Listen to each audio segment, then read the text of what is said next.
Now, I'm here with Peter and Dylan at CEMAT in Sydney. Now, Peter, let's start with you. Tell us about SCM, Supply Chain Mesh. Hi, well we're a relatively new company and we're launching at CEMAT for the first time our new product, effectively our Cube Tape and Cube IQ software.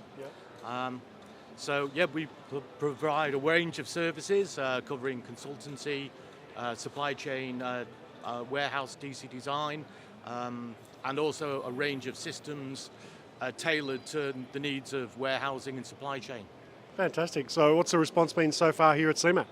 Oh, it's been very good. We've had quite a lot of interest, not just in our Cube IQ product, but also across the range of all of our other services. Wonderful. Well, congratulations on the launch. Perfect place for it. Now, Dylan, I want to ask you, tell us about your range. So you're doing a whole range of RF scanners and guns? Yeah, so we're the Australian distributor for Chainway. So we do mobile computers with integrated barcode scanners, RFID readers and things of that nature. So yeah. And how you found CEMAT so far? Yeah, good. Yeah, got a fair bit of interest. So a lot of people to follow up with. Pretty good. Great. Well, they're really impressive gear for both of you.